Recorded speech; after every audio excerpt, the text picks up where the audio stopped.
Hello everybody, and welcome to the second part of the History of Streetlight Manifesto video series. If you are new, you should go back and watch the first part. If you're returning, thank you very much for tuning in once again. I hope that I actually delivered on my promise of getting this out within a month. I doubt I will. Right now I have like 4 days until it is 1 month exactly, so we're going to grind it out. We're going to see what we can do. Hopefully it should be done.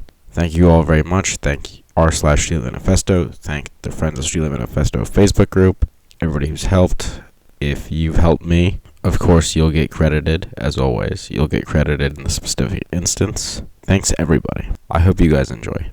So where were we when we last left off? Well, we were sometime in 2002, after the release of the demo. Well, good news. In this video, we can finally talk about Streetlight Manifesto's very first album, Everything Goes Numb. On August 26th, 2003, Streetlight Manifesto would release their first studio album, Everything Goes Numb. This album would be a fucking hit, and due to its vast popularity, Streetlight Manifesto would turn into the band that it is today. Featured on the cover is Natalia Ushak. Hey, I told you she'd reappear. The album would feature 12 tracks, the most of any Streetlight Manifesto release, except for, well, never mind. And would generally feature a lot of themes seen in Keasbey nights and the demo, such as loneliness, but also death, crime, and existentialism. The album was received extremely well, and is still the fan favorite. Sometime before this album was finished, Stuart Kamratz would leave the band and be replaced with Paul Lowendes, another member of Botar, as well as Pete Sibilia being replaced by Jim Conte, our favorite harmony vocalist. The album is 55 minutes long and features Jeff Davidson, who ceased to be the lead of Catch-22 shortly in 2001, on gang vocals once again. The album would feature 5 tracks previously heard: Everything Went Numb, Point Counterpoint, We Are the Few, and the saddest song from the demo, and Here's to Life from Botar. It also has 7 unheard tracks, which are That'll Be the Day, If and When We Rise Again, A Better Place, A Better Time, Failing Flailing, A Moment of Silence, A Moment of Violence, and The Big Sleep. So let's talk about these tracks while we're here. That'll Be the Day is generally a track about atheistic beliefs, as well as common themes in this album, death and suicide. If and When We Rise Again seems to be about being clearly distinct from a crowd of people, or being different. Also, Thomas has pointed out that this is his favorite track that he's written, despite it not being the fans' even near favorite. I rank it 30 out of 32. Also, in the intro for this track, you can quietly hear him say the words moderate rock, which is a reference to Nirvana, a band which he takes heavy inspiration from. Better Place, A Better Time is likely the most interesting to talk about on this list. Thomas has said that this is written with 2 inspirations. The first was during his time as a summer camp counselor at a special needs summer camp. In the camp, there were 2 kids with cerebral palsy, and they were best friends. They would live together in a home, and whenever one of them would go through surgery, the other would say that everything is going to be fine. And that's where he takes the chorus of the song from. The other inspiration was a friend he had in college. She told him that every morning she woke up, she wished she were dead. This fits the nature of the song very well, considering the story of the song is essentially begging a girl named Annie to not take her own life and to keep living no matter how difficult and painful things may become. Next up, Failing Flailing. This song follows the theme of If and When We Rise Again, seemingly a statement about not being a part of any crowd except your own, and that it's important to put your trust in people you love to stand by you and to hold you up. Next we have the duo, A Moment of Silence and A Moment of Violence. Personally, I view these songs as the same song. Silence and Violence are once again about independence and how it isn't worth joining somebody if they don't understand or care about you. But it also seems to have a theme of repeating things that others have said for the sake of repeating them. It also has the infamous If You Hate Me So Much Then Stop Singing My Songs, which would launch 2 decades of speculation and rumors about the relationship between Thomas and the current Catch-22 lineup. Catch-22 would respond with the song Hard to Impress, but both bands would say that things were blown out of proportion and they moved on. Lastly, we have The Big Sleep, a song which is obviously about death, but it's also about loneliness and the war. Also has a reference to a hero of Thomas's, Bob Dylan. Before we move on, let's briefly go over the band members for this album. Of course, as always, we have Thomas Kalnacki on vocals and guitar. We have Jamie Egan on trombone and trumpet. We have Paul Lowendes on drums. We have Jim Conte on alto saxophone, clarinet, tenor saxophone. We have Josh Ansley on bass guitar, and Dan Ross on alto saxophone and baritone saxophone. Now that we're done discussing the themes of the album, we can finally talk about what the band was up to afterwards. This begins the section about touring. Hold on. Wait on just a goddamn second. Current me, as I write the script and also record this video right now at 1:51 a.m. We need to talk about a certain thing. What's that thing? The Streetlight Manifesto. Well, you might be saying to yourself, that's the topic of this video, is it not? Why are we talking about it specifically right now at 1:51 a.m.? Well, it's because I'm not talking about Streetlight Manifesto the band, I'm talking about the Streetlight Manifesto, as in part of the release diary in the Victory Records original release of Everything Goes Numb. I will have that read out to you right now. Okay, another one in the can. Now before things get too confusing for us all, as we lose ourselves sometimes too, what with all the names and websites and groups, let's stop for a minute and remind ourselves and all of you, our dear readers, what is exactly what we're doing. Record by record, piece by piece, etc. by etc. We are building a small fortress.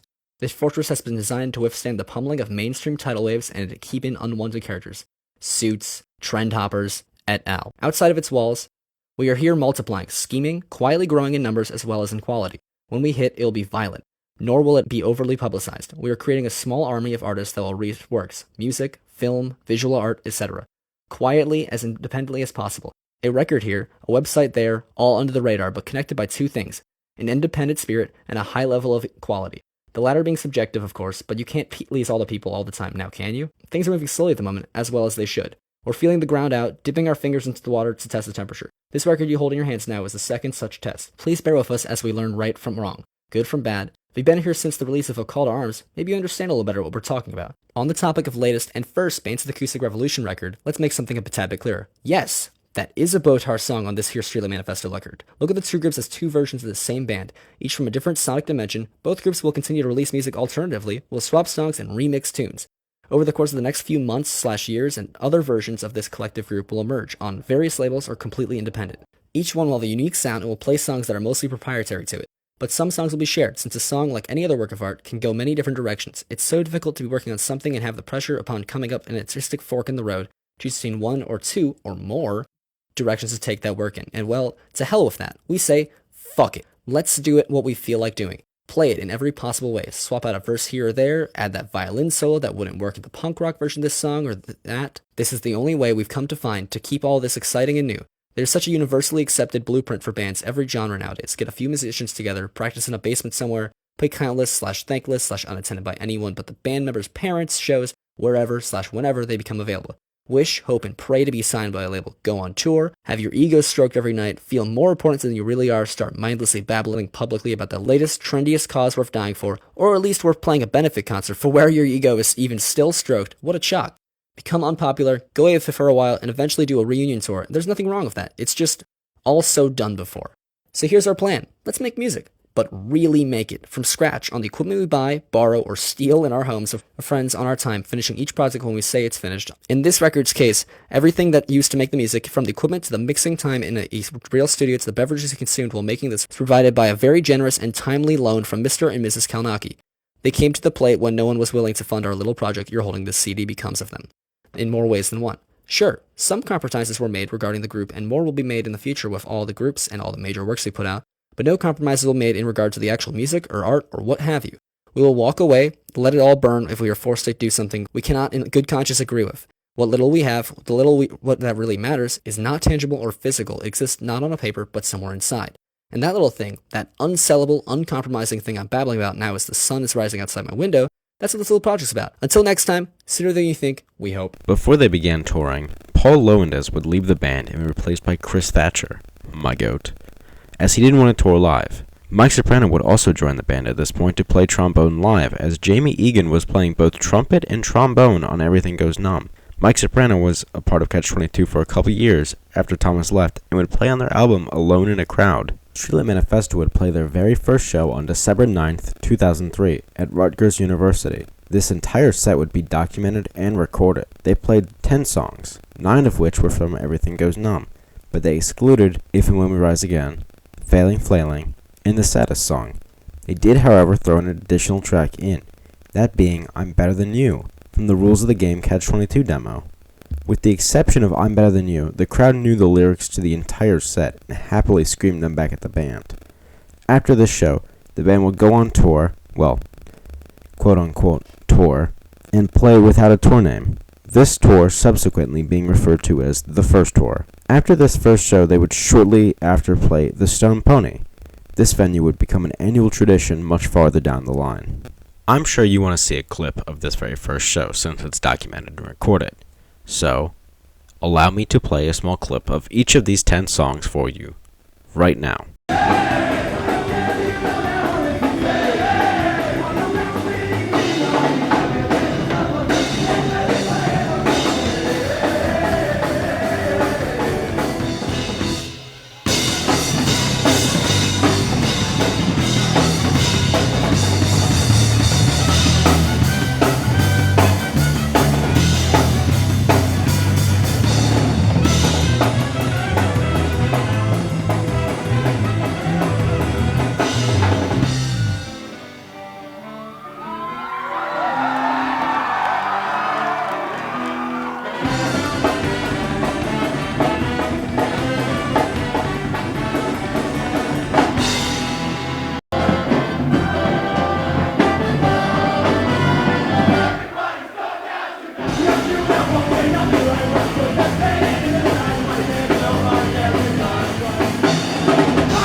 Along with that, we have another clip from their very third show, which I will also play for you right now. All right, has anyone been to all 3 shows? All right, this is for you guys. What is it? Oh.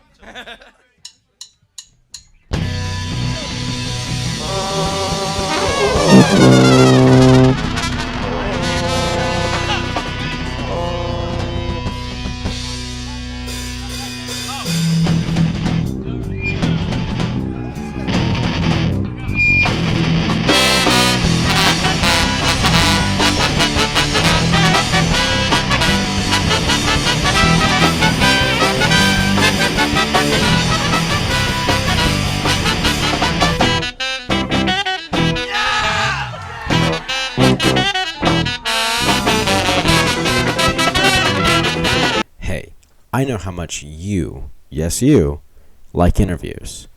And I got great news.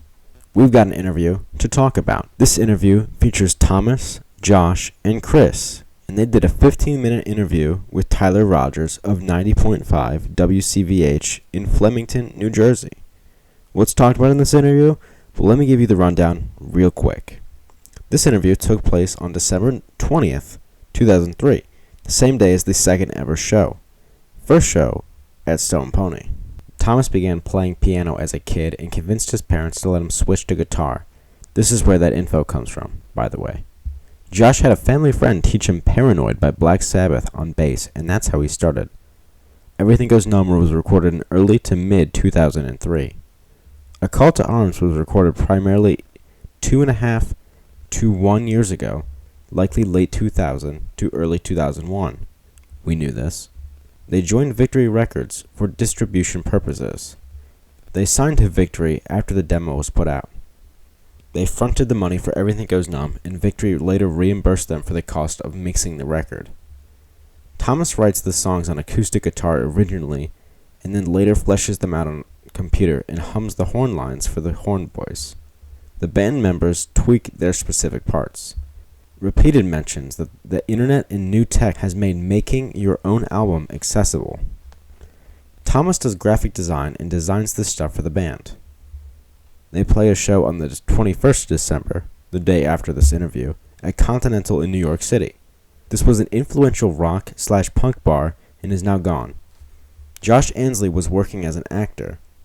Thomas hints at past shows, also mentions something he's famous for, forgetting his words. The Rutgers show drew in a huge crowd, way bigger than they were expecting, and brought in people from Canada and the western U.S. Hopes for future touring, nothing concrete in December. Quote, the treadmill, unquote. Quote, lots of stuff in the works, unquote. Okay, so you're probably asking yourself, of all these things, what the fuck is the treadmill? Okay, well, apparently, I wasn't there to see it, and it's been over 20 years, but Thomas was selling a treadmill, maybe specifically his mom's, and somebody found the listing and it became a joke that is quietly giggled about to this day. Now you all know. You're welcome. Speaking of which, we should probably talk about ska-Achilles. Oh boy. Okay, so let me give a brief summary. Ska-Achilles, Street Lamps, whatever the fuck, was a forum for Streetlight, the OG community. This forum was something. I believe that somebody found Christina and contacted her at one point. This forum also sprouted many dead in-jokes, such as Goiter Thompson, The Treadmill, Keasbey's. Early audio clips, leaks, and news were also spread on this forum. It seems like it was undoubtedly the Streetlight fandom in its angsty and somewhat annoying teenage days. I'm sorry to say, I don't have the time or sanity to break down this webpage, and also its other webpage, but I will say it's worth a look, you know, with the Wayback Machine. If anything, I think that this website really proves that Streetlight fans have always kind of been Streetlight fans. Before we move on, look at this. Tokay Design. Assumedly, it was a side thing for his graphical design, but nothing came of it. However, this is where the name Tokay started. Neat. I know. You're sick of talking about interviews. But I have 2 newspaper clippings, and I will have more later for you to enjoy. These newspaper clippings are dated from December 19th and December 20th of 2003, right before their second ever show. And I know, you're sick of hearing about interviews. But here's the thing. You, yes you, signed up to hear the whole unabridged history of Streetlight Manifesto, and you're enabling me. And so, now you have to listen to it. Credit to GA Media, by the way, for these newspaper clippings. Really appreciate it, man. Anyways, let's get into it. East Brunswick's Thomas Kalnacki steps out from the shadows. East Brunswick's Thomas Kalnacki has a little bit of garbo in him. The multitudes, maybe a handful of devoted ska-punk fans, want to hear from him, but he seemingly shuns publicity. Kalnacki was a founding member, songwriter, and frontman from East Brunswick's noted ska-punk band, Catch-22, and largely responsible for crafting the group's classic 1998 album, Keasbey Nights. However, Kalnacki left the group after Keasbey and has remained underground since. I walked away from Catch-22 because I don't like to be in the forefront, Kalnacki said. But traces of his past would catch up to him, such as college in Savannah, Georgia, where he was studying graphic design. By no means, I'm not an attention whore, Kalnacki said. If I'm in school and I see someone wearing a Catch-22 patch or shirt, I appreciate it. But I don't go up to them and say, hey, I'm Thomas Kalnacki. Now things are changing for Kalnacki, who's performing tomorrow night with his new band, Streetlight Manifesto, at the Stone Pony in Asbury Park. I'm still apprehensive about fronting a band. But you've got to take the good with the bad if you want to make music and play, Kalnacki said. The attention comes with the territory. You've got to grin and bear it. Streetlight is something of a supergroup in ska-punk circles. The band is made of ex-Keasbey-era Catch-22 members, Kalnacki, Josh Ansley, Oldbridge, bass, and James Egan, trombone, who's also a music teacher at North Brunswick High School. With former members of Union's One Cool Guy, the band's recently released debut has been referred to as the belated follow-up to Keasbey Nights. As I quit Catch-22, I already had the next album fleshed out, Kalnacki said. When I wanted to record it, I called the guys in Catch-22, but all their time is full now. So I called Josh Ansley and Jamie Egan, both of which who already departed Catch-22, and they were psyched to do some stuff. The result, recorded in the East Brunswick basement studio at Kalnacki's parents' home, is a fast, tuneful, energetic, and diverse ska-punk album. Rhythms blitz and horns punch accents. But underneath there are jazzy explorations and Eastern European moods to complement the ska roots. It's a statement about what ska-punk can evolve into. There are lots of hints of different flavors there, said Kalnacki, who sings and plays guitar. I grew up with Eastern European folk music. That kind of seeps in. In Eastern European music, they use a lot of minor keys, and that sounds serious. Ska bands tend to write in major keys, which are upbeat and happy. I like a little bit of both. Overall, I would say that this interview does not offer very much unique, but it does seem to suggest that Thomas had originally called Catch-22 to see if he could reunite with them to make this new album, but obviously he didn't. But it didn't seem to be like a hatred reason. It just seemed to be that they were off pursuing their own projects. I think that's interesting. It really shows that the rivalry between Catch and Streetlight just kind of meh. Hey guys, I know how much you like websites. Well, good news.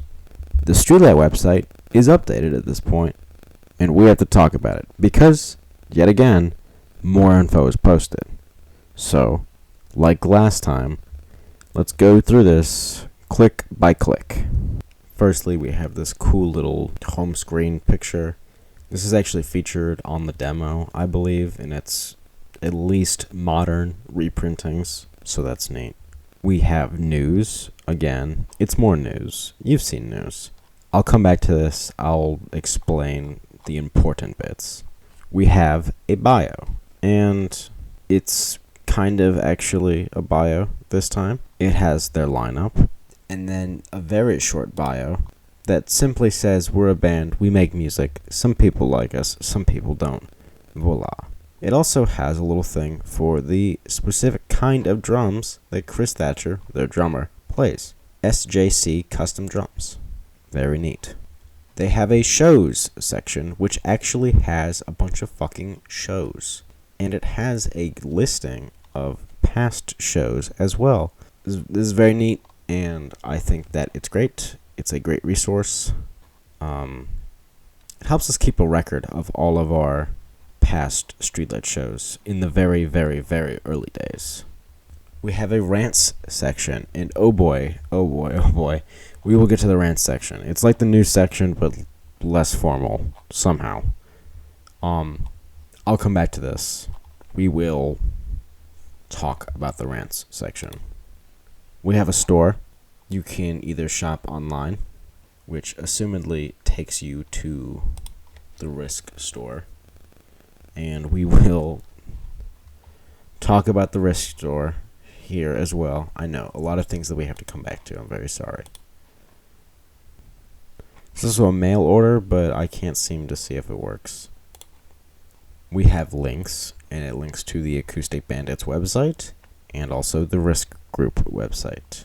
We have an email thing, or just a mail thing, but it's broken. I can't see what's here. Assumedly something was here, but I can't see it. We have a whole section for media. We have visual, which has photos from the Streetlight Boys playing live.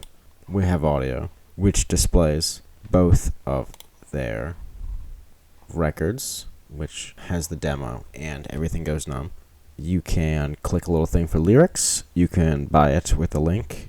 And you can get a free MP3 of Everything Went Numb, which also... Hold on, quick little detour. I literally just noticed this as I'm recording this. I think that Thomas put this up on his Savannah College of Art and Design college email. It's naughty boy, Thomas. You're not supposed to do that, because it clearly links to something like that. We have video, but it doesn't seem to do anything. We have written, but again, it doesn't seem to do anything. Etc. also does not seem to do anything. And then we also have a thing for the Risk Group, which again, just sort of takes you to this dead page.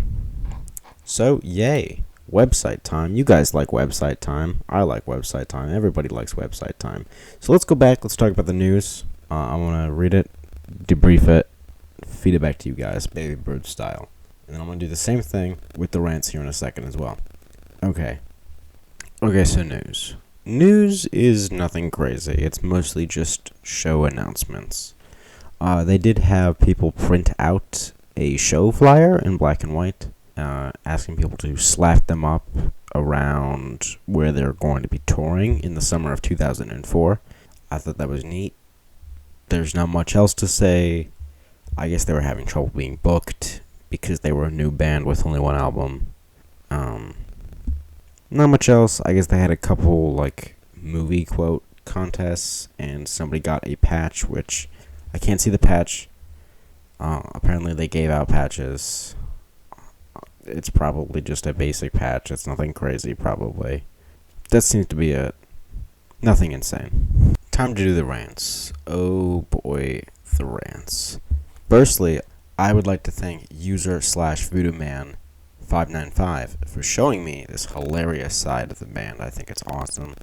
I had no idea about it until they linked to it in a comment thread at some point. It was ages ago. But thanks for that, VoodooMan595. The rant section is mostly non-serious news. It's basically just them announcing that they're doing stuff, making jokes at each other, selling each other for $10, offering Thomas $20 to shovel your driveway, a reference to the treadmill, things like that. It's a lot of fun to read. It's kind of silly, and it is fun to see the band members bicker between each other digitally over the internet.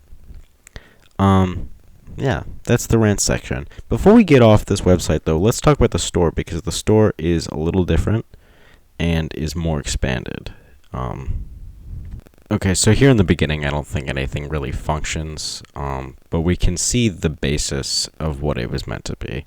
We have a Streetlight Manifesto section with music, shirts, hoodies, posters, stickers, patches, bundles, etc. And then a Botar section with music, shirts, hoodies, posters, stickers, patches, bundles, etc.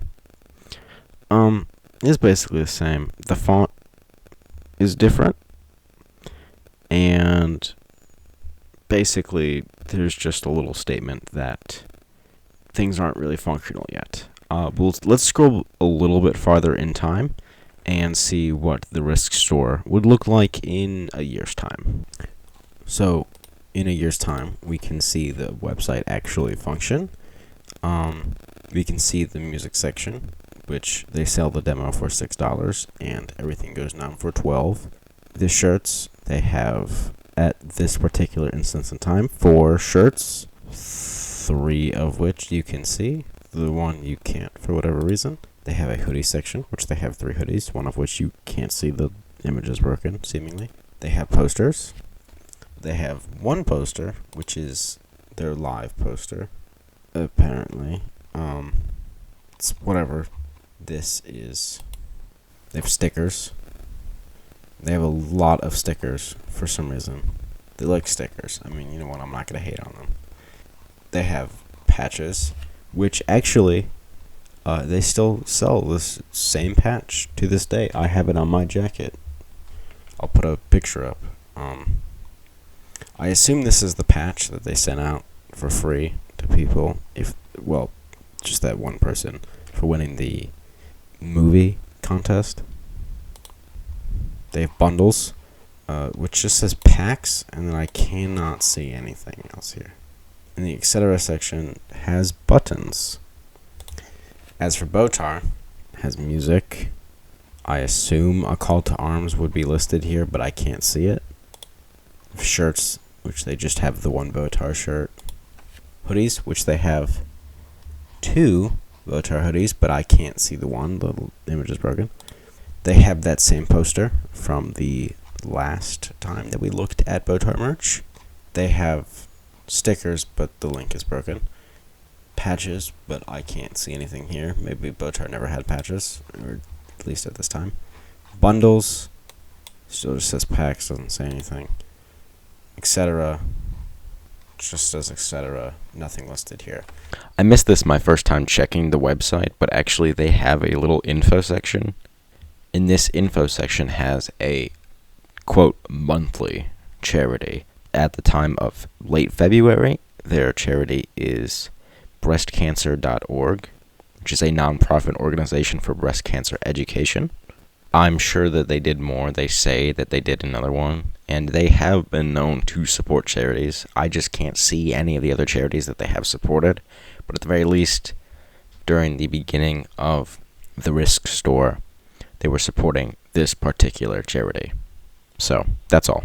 So that's kind of neat. Just some basic merch, nothing crazy. Kind of crazy that they had buttons. I don't know if that was big in like 2004 or 2005 or whatever the fuck. But they had buttons if you want buttons. So that's neat. Early Streetlight merch if that's your thing.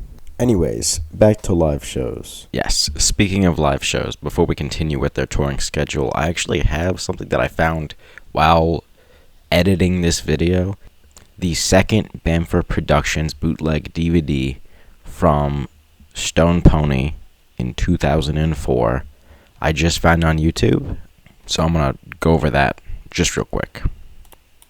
The bootleg DVD is about an hour and 15 minutes. It goes from their entire show, from the very start to the end.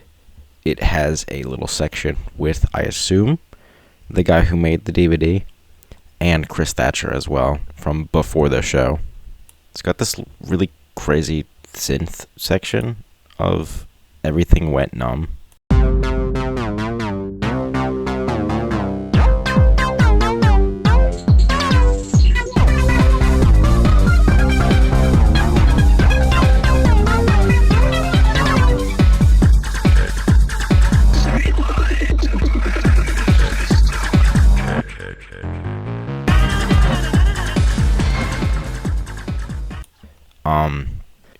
it's a pretty good DVD. It's nothing crazy. It has the set list, as you know, everything went numb. We are the few, failing, flailing, point counterpoint. That'll be the day. Better place, better time. I don't know if this is the first time they covered Hell by Squirrel Nut Zippers, but it is probably one of the first times. It's got a little silly section in the middle, a moment of silence, a moment of violence, the saddest song, Here's to Life, If and When We Rise Again, I'm Better Than You, and The Big Sleep to end it off. So nothing crazy. I'll post a couple clips of some of my favorite parts from this bootleg DVD. But that's all. I've just been looking for this for a while. It's it's not super important, but it's a little important for Streetlight history. So I'm preserving it here.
I got something for you guys, but you gotta not fight over it. It's out of print. It's a CD by the Bandits of the Beast Revolution. And this is gonna be another movie quiz. But I didn't bother thinking of a movie. Alright! So, the movie, quote... Shit, I suck under pressure. Okay, here it is. Fooled you! That was too easy. Oh, that guy got it right there, man. I couldn't make it out, sorry. Play some freaking music.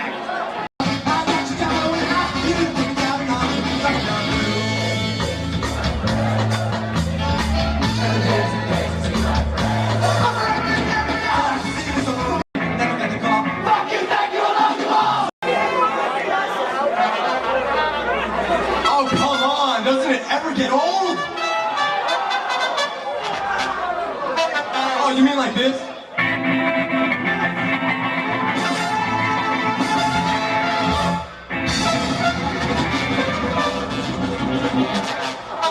No, it never gets old, my friend. Oh my God, these are like 6-year-old bands. What's going on, You man? guys are gonna freeze on the way home.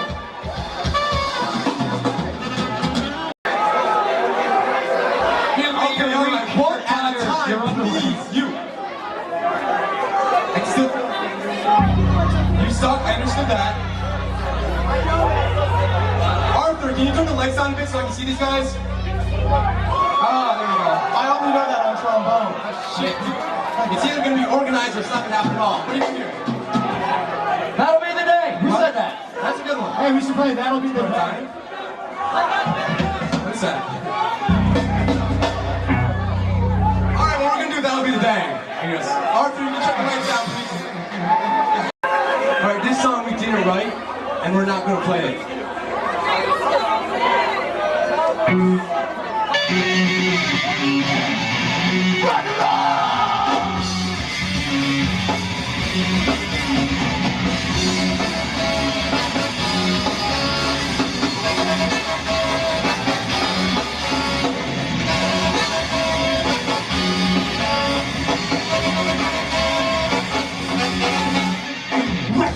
That's the sign of my friends. You know that shit will remain to the end. That's the sign of mine, what it should be. A sign of the time. Alright. So, maybe soon. Here's the deal. We asked Mike and Dave from OCG to come out and play They couldn't be here tonight, but if you guys can track down their email addresses and write them a nice little message, ask them to join us at the next show, we'll all have a blast. You know what's ironic? You guys know the lyrics better than I do, and you're fucking me up. I'm singing the wrong lyrics, and then you guys are singing the right lyrics, and they're clashing. I gotta say that these bouncers are the best bouncers. They're nice to the kids, they catch you. These guys are saving your life. These bouncers are the best. And they're really hot. You don't get up here, they're not all belligerent, kicking your ass and throwing you back in the crowd. They're peacekeepers.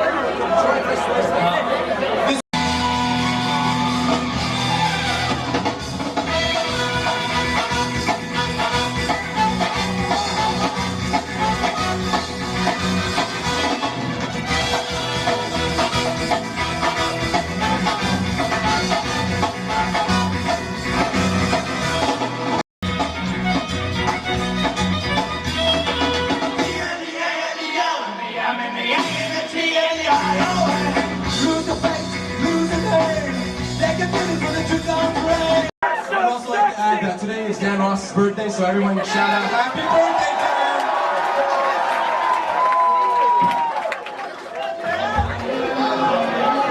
Actually, I just made that up, sorry. No, seriously, I just made that up. Alright, fuck it. It is now, man. Best birthday ever.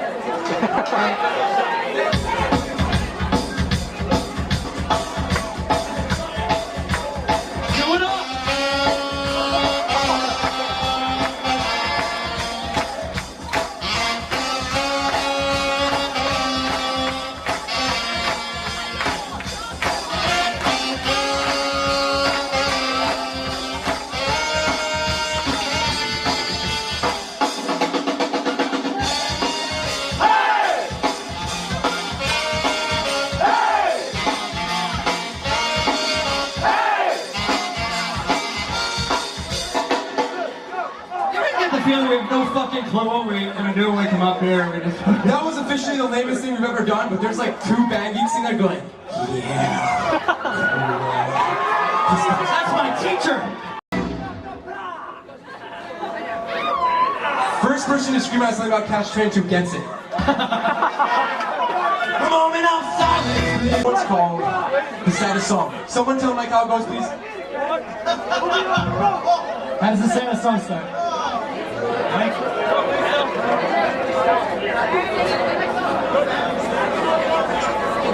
Keep saying that, you'll be alone in the crowd, man.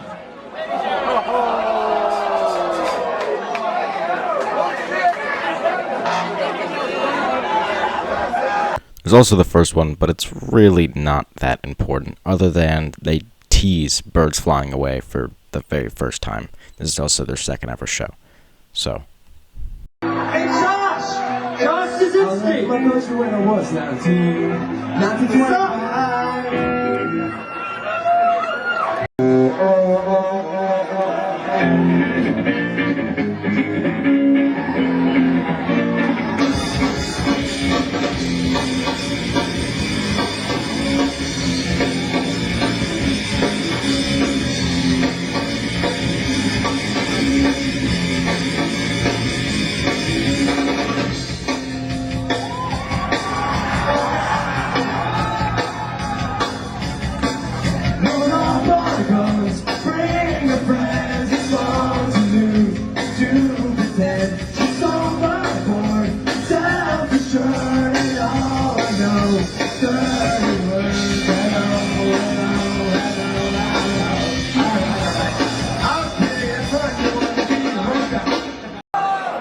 We've never done an encore before, because it's our second show. And the last one, they kicked us off the stage real quick. So, this is what we'll do. We feel weird about encores. We're kind of uncomfortable being all like, oh, see you later. Oh, you want more? So what we're going to do is, we're going to end this song, then we're going to pretend to walk off stage. You guys will be like, oh, they're walking off stage, and everyone can go like, encore like once, just to be like, you know, formal about it, and we'll just keep on playing. Is that cool?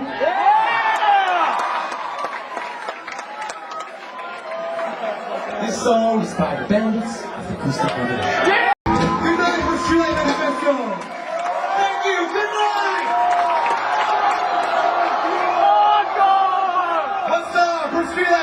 Manifesto!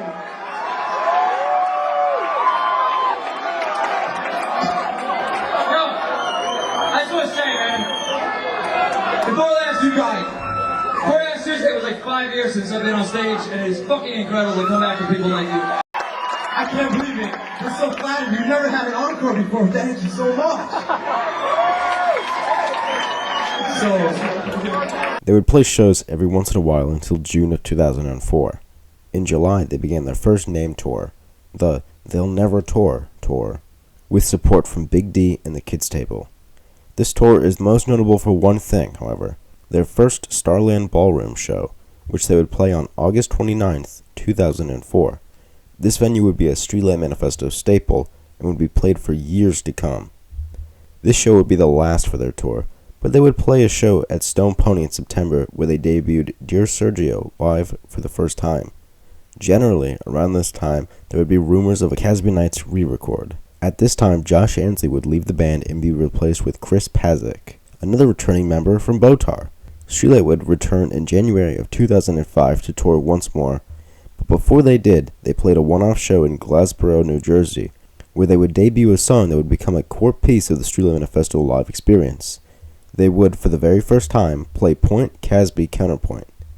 If you haven't seen Streetlight live, or if it's been a while, PKC, as I like to refer to it, is a mashup of Point Counterpoint and the song Keasbey Nights. The song starts out as Point Counterpoint normally, and then before getting to the last 2 minutes, in the second part they play the horn intro to Keasbey Nights, and play that song in its entirety, and then go back to the rest of Point Counterpoint. Right after this show, Streetlight would join the Ska Is Dead 2 tour with Voodoo Glow Skulls and MU330. Funnily enough, while looking up stuff for this tour, I found a forum where people were saying that Streetlight was totally unoriginal. Just kind of funny to look back on after the releases of Somewhere in Between and The Hands That Thief. Anyways, the Ska Is Dead 2 tour would go from January 29th, 2005 to March 17th, 2005. After this tour, Jamie Egan would leave the band to focus on his personal life, and Dan Ross would leave as well to focus on his career. Delano Bonner would replace Jamie on trumpet, and the master of silly facial expressions, Mike Brown, would join on to cover saxophonic duties. During the Ska Is Dead 2 tour, Dan Ross actually had to leave before leaving the band because of a medical emergency in his family. So, instead of the typical 4-piece horn section, they actually had a 3-piece horn section at the very end of the Ska Is Dead 2 tour. It's time for another newspaper provided by our boy GA Media. This one was written on the 17th of February 2005 by Mike Davis, who was a sophomore at Old Bridge Catholic High School. On Saturday, the bands featured in the Ska Is Dead and You're Next tour proved to the packed audience at Starland Ballroom that this music is far from over. The tour, brainchild of Mustard Plug frontman Dave Kirschinger, featured New Jersey's Streetlight Manifesto, Voodoo Glow Skulls, and MU330. I attended the Ska Is Dead tour last year, too, and the crowd was much better this time around. The show was excellent, too. Streetlight Manifesto burst into the music scene in 2003 with their widely praised debut album, Everything Goes Numb. Since then, SM has only released one album to date. Their songs were generally easy to recognize, so there wasn't the usual "huh" from the crowd when the group was playing. Besides a bit of teasing in between numbers, Streetlight also surprised the crowd with covers of the Squirrel Nut Zippers' hit Hell, as well as the Suicide Machine's Hey Ska. However, to most people in the audience, the best part of the night was the cover of Catch-22's anthem, Keasbey Nights. I was ecstatic when the song started, as it was as close as I'll probably ever get to hearing a good Keasbey Nights live, as Thomas Kalnoky, lead singer/guitarist of Streetlight Manifesto, wrote the anthem for his old band, Catch-22. With rumors of a Keasbey Nights re-release by Streetlight Manifesto, fans were overjoyed when during SM's most popular song, Point Counterpoint, the rhythmic guitar strumming of Keasbey Nights started up. Dear Sergio, another song from the Catch-22 album, Keasbey Nights, was also played later in the night. The Spanish-influenced, California-based ska-punk band the Voodoo Glow Skulls performed a variety of old and new songs, had the crowd skanking, that's the official dance of the genre, for the entire 45-minute set. The group received thundering applause when they played some of the classics such as Left 4 Dead, Band Geek Mafia, and El Cool, which lead singer Frank Casillas instructed the audience to just laugh a lot during the chorus of the entirely Spanish song. MU330 played after 3 local groups shortly after Kid Go Home and the Super Specs finished their sets. The St. Louis-based band put on a good show, playing a variety of tunes from their career, mostly from their album Ultra Panic, which was released on Asian Man Records in 2002. All in all, the New Jersey stop of the Ska's Dead tour was a fun-filled night full of laughs, dancing, and I don't know what word that is. I can't read it. Good music.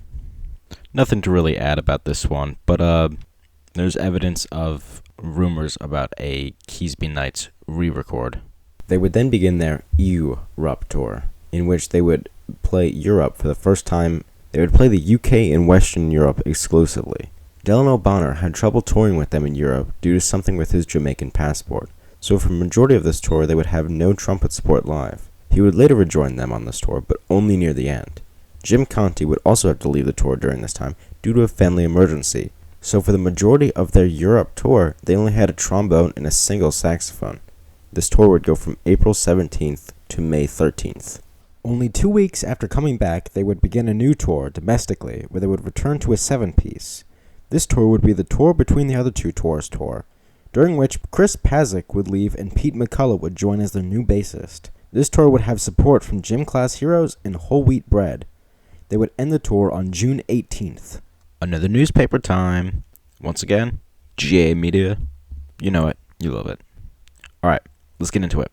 This interview is dated for June 17th, 2005. By the way, a young Thomas Kalnoky of East Brunswick saw the band Hole perform in the Stone Ponies outside stage in Asbury Park in 1994. Now, Kalnoky and his ska band, Streetlight Manifesto, will be standing up there during tomorrow's all-day Shred Fest. I was a little kid, Kalnoky said of the Hole show. Now we're playing the Stone Pony. I thought it was the biggest place on earth. Not only playing, but headlining. Done it before, in fact, several times, despite not having a hit song on the radio. It's an active, fun, energetic crowd, said John D'Esposito of Max Cruz Entertainment, which promotes the Stone Pony. They're not trying to sell out and make a major radio hit for Z100. They're doing their own thing, and the kids appreciate it. They've also played across the United States and in Europe, where they recently returned from an event-filled tour. Carteret's Jim Conte, tenor sax, had to return to the States because of an illness in his family, and new trumpet player Delano Bonner, a native of Jamaica, had problems entering Europe because of visa problems. Yet the band soldiered on. With problem after problem, it really solidified the lineup, Kalnoky said. We've become more familiar with each other's function and dysfunction, and now we're fighting and loving like brothers. It's great. If you're a casual music fan, chances are you've never heard of Streetlight Manifesto. However, if you've been paying attention to that huge rumble in the underground, you know that East Brunswick's Streetlight Manifesto is a band that's taking a not-in-season sound, ska, and making it one of the biggest draws on the national club scene. It started with the somewhat reluctant Kalnoky. He was a founding member, songwriter, and frontman from East Brunswick's noted ska-punk band, Catch-22, and was largely responsible for crafting the group's now classic 1998 album, Keasbey Nights. However, Kalnoky left the group after Keasbey and kept a low profile until re-emerging with Streetlight in 2003. The band's '03 album, Everything Goes Numb, is a fast, tuneful, and energetic, diverse ska-punk album. Rhythm blitz and horns punch accents, but underneath there is a jazzy exploration in Eastern European moods to complement the ska roots. The work was recorded in East Brunswick basement studio of Kalnoky's parents' home. Now the ska-punk world awaits the follow-up. It will be called Keasbey Nights, and it will not have new songs on it, said Kalnoky, declining for the moment to go into further detail. Kalnoky is a bit of a mysterious, reclusive fellow. He left Catch-22 to study graphic design in Savannah, Georgia, but now he said he's here to stay. I have my own issues, social issues, to deal with on my own, and I know what I was getting into, said Kalnoky of former Streetlight Manifesto, which also includes Mike Brown, Morristown, baritone sax, Mike Soprano, Clifton, trombone, Chris Thatcher, Old Bridge drums, and Chris Pazik, Union, bass. In no way will it jeopardize the band. I'll deal with it the best that I can. I need time alone when I'm not in front of a huge crowd. I always step back as much as possible where I can do my own thing. I do have social issues, but I'm not going to be a baby about it, and I'm not going to turn my back on it, Kalnoky said. For no other reason than there are 6 guys who rely on me as much as I rely on them. I think really the only two notable things in this interview is that June 18th was Shredfest, the day that the tour ends, and that this dude, Chris Jordan, the interviewer, was a little out of date because Chris Pasek is no longer the bassist. It is Pete McCullough at this time. So, sucks to be him. I mean, maybe, though he took this interview before Pete McCullough was the new bassist, but, either way, it's out of date. After a short break, they will return in September with the cheekily titled tour, No One Quits Since Last Tour, which was primarily a tour in the western and southern parts of the U.S. Whole Wheat Bread once again toured along with them. During this tour, they would have their trailer stolen and would be out about $80,000. It is with great sadness that we have to announce that, as we slept in our hotel rooms last night, we were robbed blind. Upon waking up this morning, we walked out into the hotel parking lot to find our van had been broken into and our trailer taken. The pieces of human shit behind this broke the lock off the driver's side door, entered our tour van, and picked a clean of all our possessions. Then they managed to jimmy the vehicle into neutral, push it forward about 20 feet, break the lock off our hitch, and attach our trailer to their vehicle. Then they drove away. All of this happened in the hotel parking lot just yards away from where we slept. Besides the priceless personal possessions we lost from the van, everything that enables us to be a band was contained in that trailer. All of our horns, guitars, drums, amps, microphones, rack gear, mic stands, every last bit of merchandise and CDs, every sticker, patch, button with our logo on them, our banner, everything. In all, we were robbed of approximately $80,000 worth of gear, merch, and personal possessions. Words cannot begin to explain what we are feeling now. Anyone that's in a touring band knows that being on tour is like bringing your entire life with you in a van. And we were literally robbed of all that. Everything enables us to make music, the instruments we worked our asses off to purchase, so we dedicate our lives to this. Right now we're reeling, yet trying to put the pieces back together. We've unfortunately had to cancel the next 4 shows, Jacksonville, Atlanta, Norfolk, and Morgantown, as we head back to cobble together some equipment for the last 3 shows of this tour, Washington, D.C., our beloved homecoming show at Starland Ballroom, and Long Island. We're deeply sorry for having to cancel the shows, but there's no way around it. Right now, we're each practically broke to this and missing costly equipment that we need to continue being in this band. After the Europe tour, most of us have to get real jobs to try to break even with the debt all this has incurred us. Obviously, if you want to help us out, feel free. If you can take a road trip to any of the last 3 shows, please do. Any ticket sales and merch purchases will help us get back on our feet. We've been busting our asses on the road for months with no tour support from anyone, and we've just been getting by, making rent, and living our lives. Thank you all for your past and continued support. Hopefully we'll see you in the future under happier circumstances. Hello all. First and foremost, we have to express our infinite love, appreciation, and gratitude to our fans, family, and friends.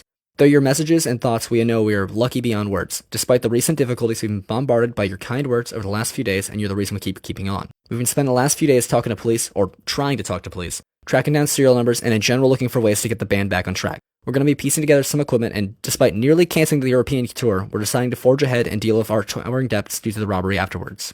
Every day we think of something else that was in the van or trailer that we hadn't thought of yet, and words can't explain how much that stinks.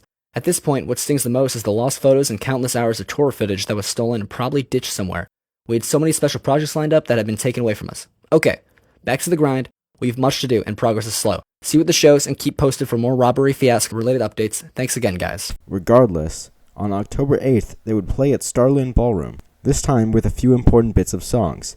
It would feature a horn intro, which would evolve into the track We Will Fall Together. It was significantly slower as an intro for the set. They would also play an early version of Down, Down, Down to Mephisto's Cafe, with a different set of lyrics. They would also cover Day In, Day Out, which is a pretty rare track to hear live by then. Their tour would end on October 9th.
perhaps just one more, maybe more, but one more for now. Newspaper. This article was printed on October 13th, 2005, which actually, October 13th is my birthday, so that's neat. But this was posted by Mike Davis, who made that other article about Streetlight during the Ska is Dead tour. So it's a neat little connection, right? Anyways, let's get right into it. Have you ever liked something so much that it never got old? For me, it's seeing ska-influenced New Jersey-based band Streetlight Manifesto live. Last Saturday, I saw them at Starland Ballroom in Sayreville. In order to understand the amount of energy flowing through the crowd in the band, you need to imagine that everything you needed was suddenly gone. This is what happened to Streetlight Manifesto last week. While their band was in Florida, somebody stole their entire trailer, including $80,000 worth of merchandise, instruments, etc. After having gone through that, I'd be glad to finally come home to people who knew me well. This is what it must have been like for Streetlight. It certainly seemed that way. The group opened their set with a little jam session, and then went into about 16 bars of the saddest song before slowing down with a reggae-like breakdown. They went immediately into A Moment of Violence, a rather fast song that immediately had the crowd getting pushed around by obnoxious teenagers trying to look tough by moshing anyone in the way. After playing That'll Be the Day, Streetlight played A Moment of Silence, a slower counterpart to A Moment of Violence. Before they played the song, Thomas Kanaki, lead singer and guitarist, told the crowd how happy he was to be home, and how much it meant to them that after all had happened, they were still given a great welcome home.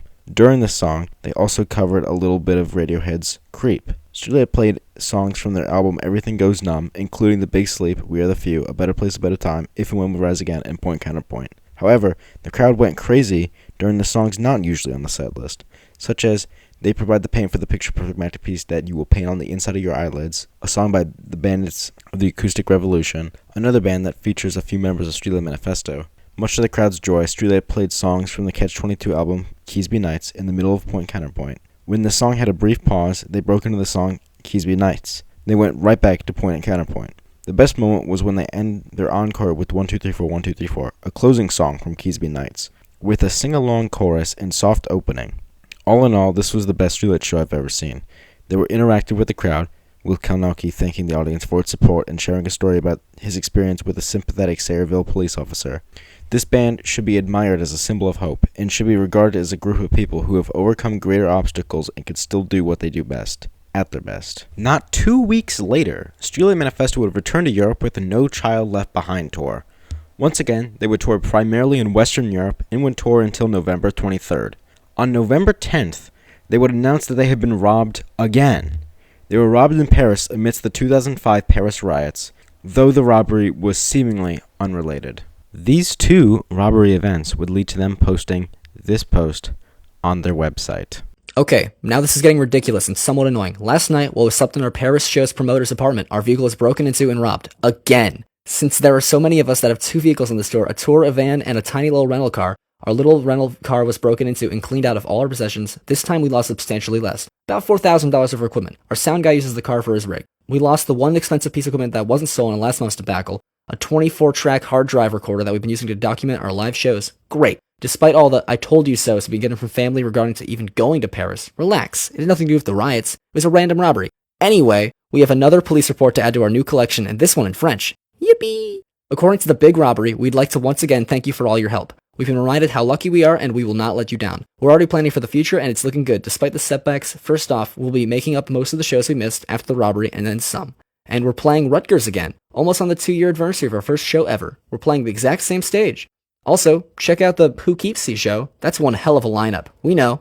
Anyway, that'll definitely finally be the last show before a nice long break and continue to putting things back together and work on our next record. Also coming up, a new site and some more announcements. And I'm sure there are a million things I've forgotten, but keep checking back and we'll sort it all out. To summarize this post, basically in Paris, they had lost $4,000 worth of equipment, a 24-track hard drive that they've been using to document their live shows, which I personally believe is a great loss, and maybe in a better timeline, this 24-track hard drive would have been posted publicly online for fans to see and hear, most probably hear. Anyways, it's a shame. It's really a shame. Fuck you, people who robbed Streetlight. I want to hear that hard drive. Fuck you, because twice is better than once. These two robbery events would lead to Streetlight Manifesto returning domestically with their Please Stop Robbing Us tour with the Tossers, which would begin on the 26th of November, just 3 days after their Europe tour ended. This tour would only last a few shows and would end on December 2nd. After this point, they would take their first extended break where they didn't play until May of 2006. Before they returned live in May, however, they would release a Keasbey Nights re-record on March 7th of 2006. This version would be mostly a one-to-one recreation of the album with some changes between the two versions.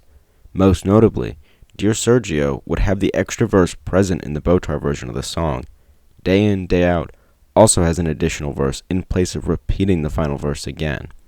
As well as that, there would be some composition changes to various songs and horn sections.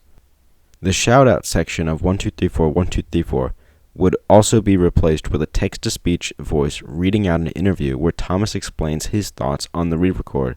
This is the interview. Please describe the experience of making the new album. Making the record was not unlike shipping out each mix. What took so long to make it? Did it take long? If so, it's because we're very busy. Music bands make almost nothing from record sales, so we were out touring and pouring in order to pay rent. Plus some other reasons, but we're keeping quiet. We lied a lot. Three? What is the record exactly? As it's called Keasbey Nights, but no one knows yet what the record contains. It's Keasbey Nights. We wanted to get it right for once. Plus it lets me sleep at night knowing blood, sweat, and tears were put into a record, as opposed to making a hit paid $13 for a record they own with flashy new cover art. Big hoop. This release is a preemptive strike, I guess. Whatever you want to call it, it'll piss people off. And that, at the end of the day, is all that really matters. This confuses me. Aren't they paying $13 for a record they already own? Because that is what I thought was happening. Sounds like I have it wrong? Yep, you got it wrong. Wink. If there's one thing I can't stand, it's when a CD is re-released untouched sonically, with a new cover, and maybe a live video, and kids are duped into buying this new edition of something they already have. I was upset when I was told you guys were going to do this for Keasbey, so I offered to re-record the thing, because I've always thought it sounded like pure garbage, sound-wise. Plus the budgets we get are laughable, particularly for a band with 7 musicians to record, so we used some of our own money and took our time with this one. I'll tell you right now, we have no intent on hiding our intentions. We wanted to prevent the re-release of Keasbey untouched as well as get the record to sound how it should have sounded originally. For that we sacrificed months of our time and our money, and now we feel what we have is worth paying for. Although, truth be told, I don't care if a single record is sold, as it is, indeed, old music, and kids have a right to know what it is, and to decide whether or not they'll pay for you. Do I think it's worth $13? Yes, very much so, but that's my opinion. What other people decide, that's their own opinion. We're going to keep doing what we do whether or not a single record is sold. We're going to keep doing what we do whether or not a single record is sold. We're going to keep doing what we do whether or not a single record is sold. We're going to keep doing what we do whether or not a single record is sold. We're going to keep doing what we do whether or not a single record is sold. We're going to keep doing what we do whether or not a single record is sold. Wow, okay. First time I have heard it said that this is the same songs. Every time you are asked, you skirt that issue. Whatever you want to call it, it'll piss people off. And that, at the end of the day, is all that really matters. As my good friend Raleigh says, you are indeed a cassette, and unfortunately, you just don't get it. Peace out, bitches. This version of Keasbey Nights would be sold almost exclusively on the Victory Records store. Thomas explains that Victory Records was looking at re-releasing the album with minimal or no changes and slight additional content, and that he didn't believe that was valid or correct. In the liner notes for the album, not much would be said. It said very simply, There's absolutely no way of explaining the existence of the record you now hold in your hands without somehow offending, infuriating, confusing, or alienating certain parties, so we won't even try. Please enjoy this for what it is. I feel like that this sort of says everything we need to know about this album and its re-record. that this was a rocky project that was frustrating and is better left as it is. I think that this re-record sort of paints a picture in people's minds about the split of Catch-22 and the relationship between Thomas and Catch. It seems like people take it as these will always be my songs, but I don't think Thomas was trying to make a dominating statement about those songs. It would sort of seem that it was more a statement about Victory Records of anything. To prevent a lazy and heartless re-release, he remade the songs. But I think ultimately he said it best himself. Whatever you call it, it'll piss people off. The cast of this version of Keasbey Nights was different from the touring members, so let's discuss them. Firstly, obviously, Thomas Kalnacki on vocals and guitar. Yes, huge shock. Jamie Egan on trumpet. He wasn't touring with the band at the time, but he still produced his part. Him and Thomas are the only two to appear on both versions of Keasbey Nights. Then we have Mike Soprano on trombone, Jim Conti on tenor saxophone.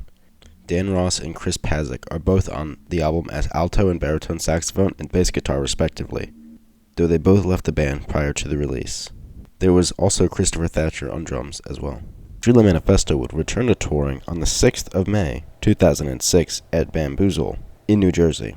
2 days later, they would go to join the Aquabats in the start of This Better Work or We Are Dead tour, and would stay with them until May 20th.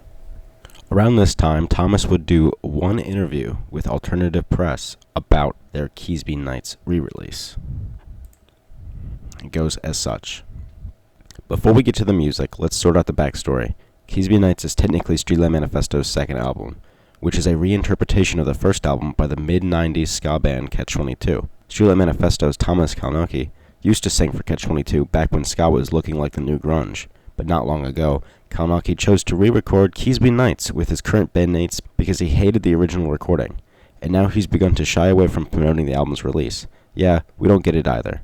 But at least the music isn't as confusing, with its giddy horn arrangements and distorted mosh parts. Keasbey Nights sounds like a ska record from 1997, but with a 2006 studio makeover.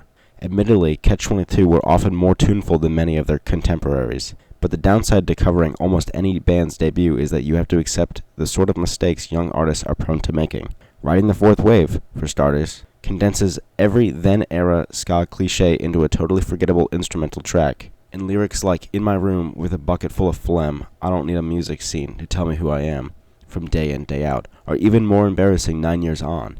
By the time of some Catch-22 formed Streetlight Manifesto with Kalnacki, a more eclectic group of influences had been embraced, but you'd never know it from the immature and derivative tracks here. Makes you wonder, maybe it wasn't just their recording budget. In-store session with Streetlight Manifesto frontman Thomas Kalnacki.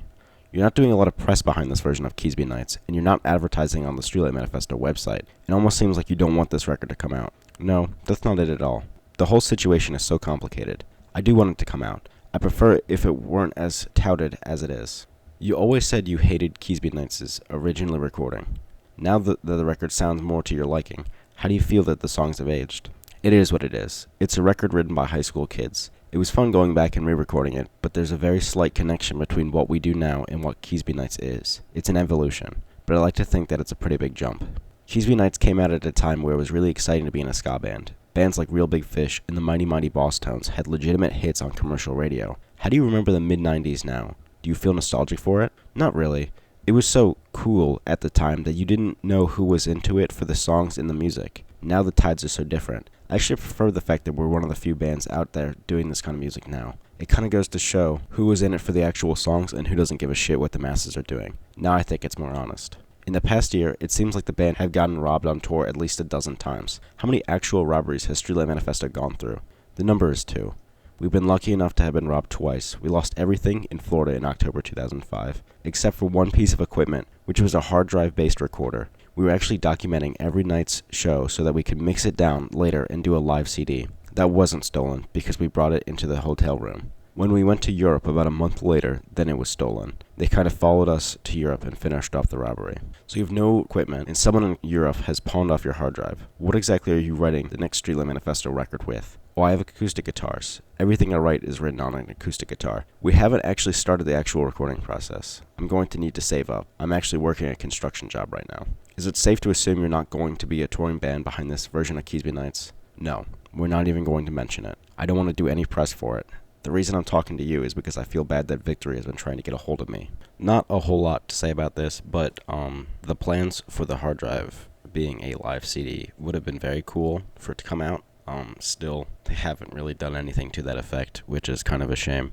And also, Thomas is working a construction job in early 2006, so that's neat. Excitingly, around this time, the Risk Group website would be updated, and it would just be this until September of 2008. Speaking of websites, I should mention that I can't currently access the Streetlight Manifesto website from the years 2005 until 2008. There are a couple archives of some news, and I have a pretty good idea of what they were up to, but I can't really see it from the horse's mouth, so to speak. So that's quite unfortunate, but I'm always digging for more sources and archives. So if you have any idea where to find that, or any screenshots or anything of the Streetlight Manifesto website from 2005 to 2008, I would love to see it. Anyways, after their tour with the Aquabats, Streetlight would then join Real Big Fish on their summer tour from July 1st to August 13th. Joining them on supporting bands would be MXPX and Whole Wheat Bread, as well as Transition. Streetlight would then later tour with Real Big Fish again with their Fall of Ska tour from October 24th to December 1st. During the summer tour, Thomas would do an interview with Tom Welt. This interview, again, it's like 22 minutes, so I'm going to give you the highlights real fast. Alright, this is a long one, so we're going to run it down. So firstly, If and When We Rise Again is Thomas's favorite song that he's written. He's a big fan of Middle Eastern food and Chipotle. Savannah is his favorite city. Thomas's least favorite show is with Catch-22 in Staten Island at a bar at 1 in the morning to like 3 people. Thomas avoids the word ska during the interview. He actually actively dislikes being labeled as ska because of all the different influences in their music. It was easy to bounce back from the robberies because of all the support from fans. He seems to sort of dread talking about the Keasbey Nights re-record. Some grief with Victory for not really pushing them. He didn't really want to do the Keasbey Nights re-record, but to avoid a lazy re-release, it had to be done. Thomas doesn't really like to do interviews because it ruins the magic of the band, and he ends up saying too much. Now it's my job to pick apart every bit of it. Sorry, Thomas. Streetlight wanted to move on from Keasbey Nights. Hawthorne Heights' situation with Victory touched on briefly, and Thomas says he wouldn't let it get that far with them. For context, Hawthorne Heights apparently put out a statement to deliberately sabotage another band's CD, and they would later go on to say that those things were published on their social medias without their consent by Victory, and they ended up suing Victory. They received very little support from Victory. Thomas did a lot of traveling before making Streetlight and touring. Somewhere the Between was meant to come out in 2005, but because, well, it's Streetlight, you know how this all goes. Everything Goes Numb was worked on very slowly while he was in college. In the summer of 2006, Somewhere in the Between was apparently mostly done and just needed to be recorded. Thomas doesn't like to read reviews and interviews. He doesn't like to interact with a lot of the social aspect of being popular. Each song was meant to be recorded song by song instead of a whole run-through of an album, which is why it takes so long. Achilles is a year older than him, and they immigrated to New Jersey in 1986 or so. Botar has been left on the back burner due to high demand Streetlight has, but still has plans for it. 30-plus Botar songs have been written, but not quite fleshed out. Also, a Botar album was supposed to release at the same time as Somewhere in the Between, but this did not happen, and no Botar material would ever surface. That is the whole interview. So, overall, there's not a whole lot new to talk about with this interview. Mostly just them disliking being called ska, small things, some grief with Victory, and Botar plans that didn't happen. So, nothing new, really. Close out the year, they would play a show at Starland for the Parkinson's Disease-focused foundation Light of Day. This would not be the last time Streetlight would help with charity foundations. More on that later. At some point between this show and the return in July of 2007, Dylan O'Connor would leave the band and would be replaced by Matt Stewart. And this is roughly where we have to end it. Of the next part, we'll talk about their second original album. But until then, thank you so much for watching and listening. I appreciate it so much. Thank you for everybody who's helped me. GA Media especially, for the newspapers. That's been great. Thank you, Tyler, for doing the Thomas Kanaki parts. I will see you in the next one.